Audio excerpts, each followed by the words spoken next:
Pada hari ini, saya akan menjelaskan materi kuliah tentang komponen dalam eksperimen. Ada komponen apa saja yang terlibat di dalam sebuah eksperimen? Ayo kita dengarkan bersama penjelasan saya berikut ini.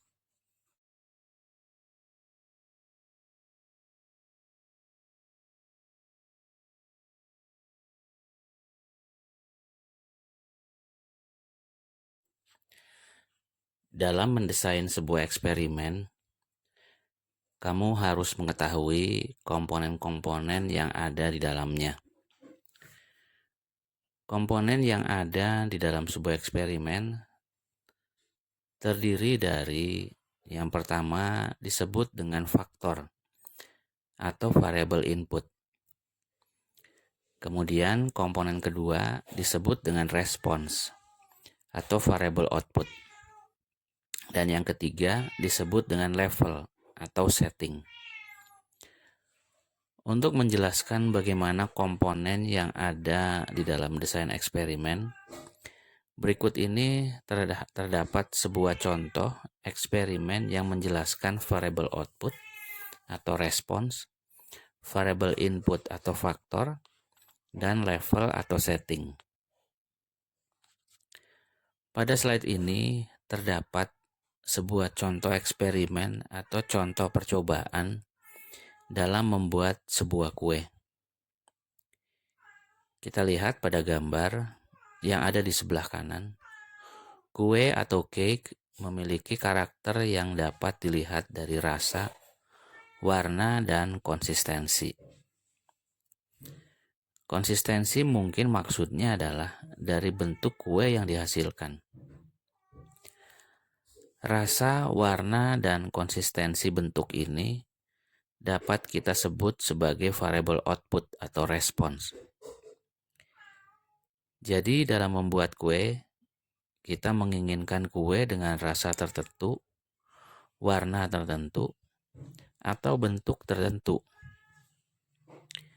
Kemudian variabel output berupa warna, rasa, dan konsistensi ini akan terpengaruh oleh variabel input atau faktor dan juga dipengaruhi oleh level atau setting. Di dalam variabel input atau faktor, kita melihat contoh faktor terdiri dari oven, gula, tepung, dan juga telur. Kemudian level atau setting dapat diatur pada temperatur oven. Kemudian gula dapat diatur pada banyak atau sedikitnya.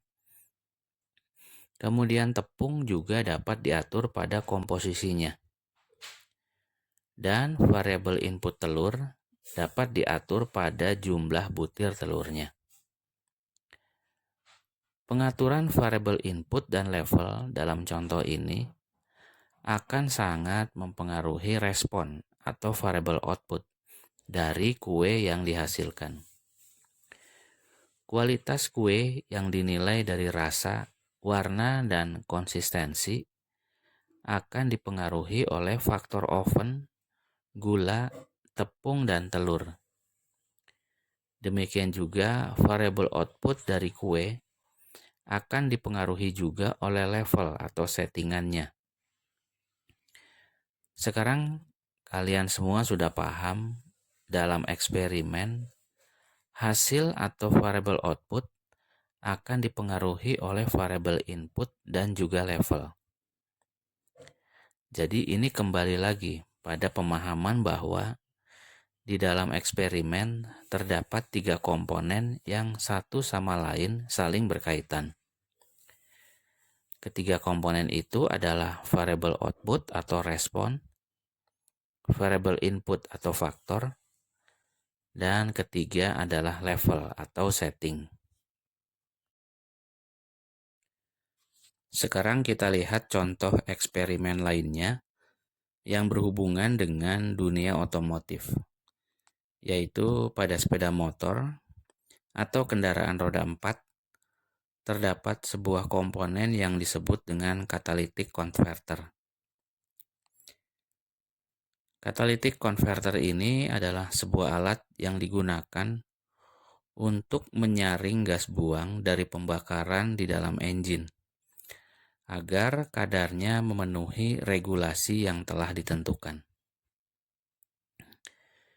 Eksperimen yang dilakukan oleh Saudara Suharwanto di tahun 2020, sebuah catalytic converter terdiri dari komponen pelat yang terbuat dari tembaga.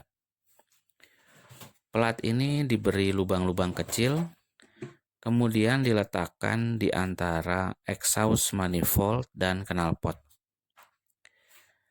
Nah, berkaitan dengan mata kuliah desain eksperimen, kita akan mengidentifikasi mana yang disebut variable output, variable input, dan juga level. Eksperimen yang dilakukan oleh Suharwanto ini menciptakan sebuah catalytic converter yang akan diaplikasikan pada sepeda motor. Catalytic converter merupakan komponen yang terdiri dari susunan pelat berlubang yang disusun sedemikian rupa di dalam sebuah wadah atau konverter. Kemudian di dalamnya divariasikan jumlah pelat, tebal pelat, dan jarak antar lubang yang akan diuji untuk melihat seberapa besar emisi gas buang yang dihasilkan setelah gas buang itu melewati catalytic converter ini. Jadi dalam eksperimen tentang catalytic converter ini, Saudara Suharwanto menentukan variable output berupa komposisi gas buang yang diukur dengan sebuah gas analyzer. Selanjutnya variable input terdiri dari tebal pelat, jumlah pelat, dan jarak antar lubang. Sementara untuk level pada masing-masing variable input ditentukan sebagai berikut. Untuk variable input tebal pelat, levelnya ditentukan tebal 1 mm dan 1,5 mm. Kemudian untuk variable input jumlah pelat, levelnya ditentukan 8 buah dan 12 buah pelat. Sedangkan untuk variabel jarak antar lubang, levelnya ditentukan 3 mm dan 5 mm. Dengan demikian, kita bisa melihat dari eksperimen tentang catalytic converter ini, variabel input terdiri dari 3 variabel, yaitu tebal pelat, jumlah pelat, dan jarak antar lubang. Level masing-masing terdiri dari 2 level. Untuk tebal pelat ada 2 level atau 2 setting. Untuk jumlah pelat juga ada 2 setting, dan untuk jarak antar lubang juga ada 2 setting. Sedangkan variabel outputnya yaitu kandungan emisi gas buang yang diukur dengan gas analyzer. Sekarang kita lihat contoh berikutnya, yaitu eksperimen tentang flashing purification yang dilakukan oleh Saudara Dendi Abdullah dan Haris Saifuddin di tahun 2019. Alat flashing purification ini adalah merupakan teknologi yang menghasilkan air bersih dari air kotor dengan cara memasukkan atau mengalirkan air berupa kabut ke dalam ruangan atau chamber, di mana chamber itu terlebih dahulu divakum. Di dalam eksperimennya, Saudara Dendi dan Haris menentukan variabel output, kemudian beberapa variabel input, dan jumlah level yang diinginkan. Eksperimen yang dilakukan oleh Saudara Dendi dan Haris ditujukan untuk menentukan variabel output berupa volume air bersih yang dihasilkan melalui alat flashing purification. Jadi ingin mengukur volume air bersih dari air kotor yang dihasilkan dari alat tersebut. Sebagai variabel input, Mereka menentukan 3 variabel, yaitu bentuk pemecah air, variabel kedua temperatur air umpan, dan variabel ketiga tekanan air umpan. Berapa jumlah level dari masing-masing variabel input ini ditentukan sebagai berikut. Bentuk pemecah aliran sebagai variabel input pertama memiliki 3 buah level. Bentuk pemecah ini ditentukan berdasarkan jarak lipatannya. Jadi ada lipatan yang berukuran 5 mm, 8 mm, dan 12 mm. Kemudian untuk variabel input kedua, yaitu temperatur air umpan yang ditentukan 3 level, yaitu temperatur 40 derajat Celcius, 50 derajat Celcius, dan 60 derajat Celcius. Sedangkan untuk variabel ketiga, yaitu ditentukan sebanyak 2 level, tekanan 2 bar dan tekanan 2,2 bar. Saya ulangi kembali, eksperimen ini ditujukan untuk menghasilkan variabel output berupa volume air bersih yang dihasilkan. Jadi dengan memvariasikan atau mengubah variabel input dan level, diharapkan di setiap percobaan akan menghasilkan volume air bersih yang berbeda-beda. Di dalam slide ini, kalian bisa melihat dimensi lipatan dari pemecah air yang disebutkan di slide sebelumnya. Ada yang berukuran 5 mm, 8 mm, dan 12 mm. Dimensi pemecah aliran air ini akan sangat mempengaruhi volume air bersih yang dihasilkan oleh alat flashing purification. Sekarang mari kita lihat contoh berikutnya. Di dalam eksperimen ini, Saudara Satrio di tahun 2018 membuat sebuah alat yang bernama selimut pemanen panas yang dipasang di sekeliling panci pada saat panci digunakan untuk memasak. Jadi panas dari nyala api yang terbuang ke sekeliling akan ditangkap oleh selimut panas ini. Kemudian panas terbuang tadi akan diubah menjadi listrik. Desain dari selimut panas diperlihatkan seperti yang ada di slide ini. Pada gambar itu terdapat 3 sisi selimut panas, kemudian di masing-masing sisi dipasangi 4 buah thermoelectric generator. Di dalam eksperimennya, Saudara Satrio meletakkan selimut panas ini di sekeliling panci. Panci dengan ukuran berbeda-beda. Kemudian dari selimut panas ini akan diukur berapa tegangan dan arus listrik yang dihasilkan. Thermoelectric generator atau TEG akan mengeluarkan arus dan tegangan akibat panas yang diterimanya. Pada TEG dipasangi sensor arus dan tegangan. Sensor arus dan tegangan dihubungkan dengan data akuisisi, sehingga hasil pembacaannya akan bisa diamati pada komputer. Dalam eksperimen itu, Satrio menentukan 2 variabel input, yaitu ukuran panci dan besarnya nyala api. Kemudian, Satrio juga menentukan variabel output berupa tegangan dan arus listrik yang dihasilkan dari selimut panas itu melalui pengukuran pada TEG. Sekarang kita lihat pada slide ini, variasi ukuran panci memiliki 3 buah level, yaitu panci berukuran A yang paling kecil, panci B, dan panci C berukuran paling besar. Jadi dari satu variabel input ukuran panci ditentukan 3 buah level. Kemudian sebagai variabel input kedua yaitu besarnya nyala api. Besarnya nyala api ini memiliki 2 level, yaitu api kecil yang ada di gambar sebelah kiri dan api besar di gambar sebelah kanan.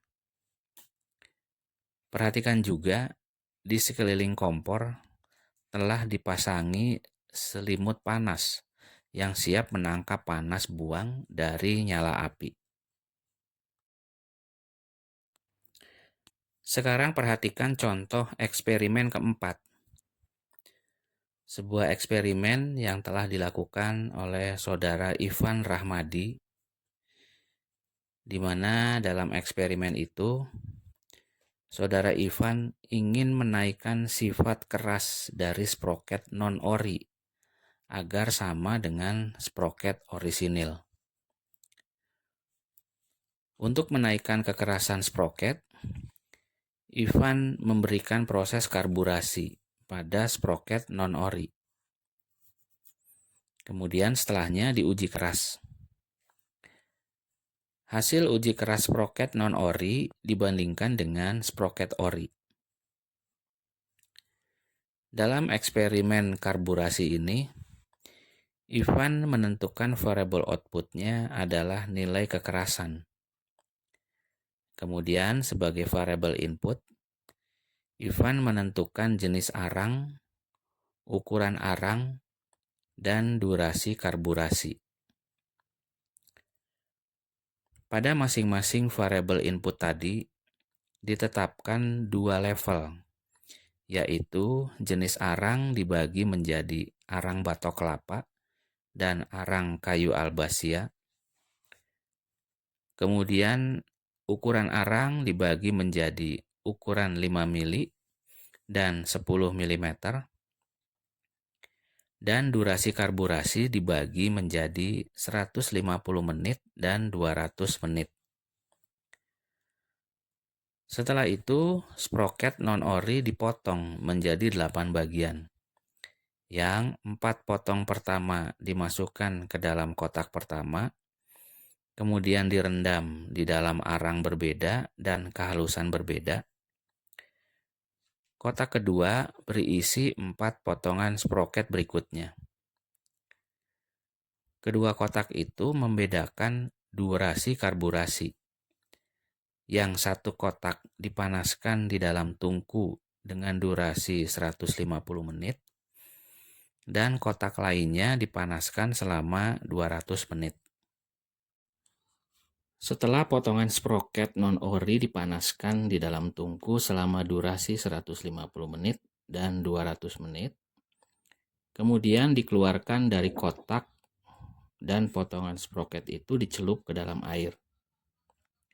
Setelah mendingin, spesimen sproket diuji keras menggunakan alat uji keras Rockwell. Hasil uji keras ini adalah variabel output yang diinginkan dalam eksperimen.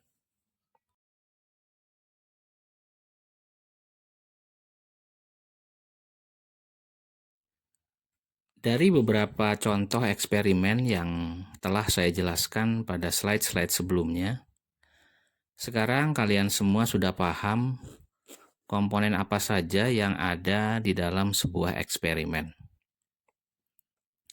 Komponen yang ada di dalam eksperimen itu dibagi menjadi 3 komponen, yaitu variabel output, variabel input, dan level.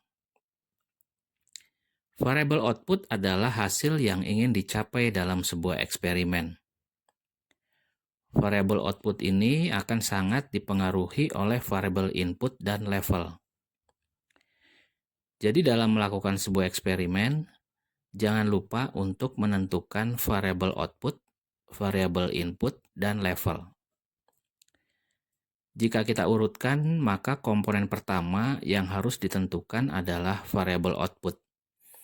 Karena variabel ini adalah variabel yang ingin dicapai atau tujuan yang ingin dicapai dalam eksperimen. Kemudian baru menentukan variabel input.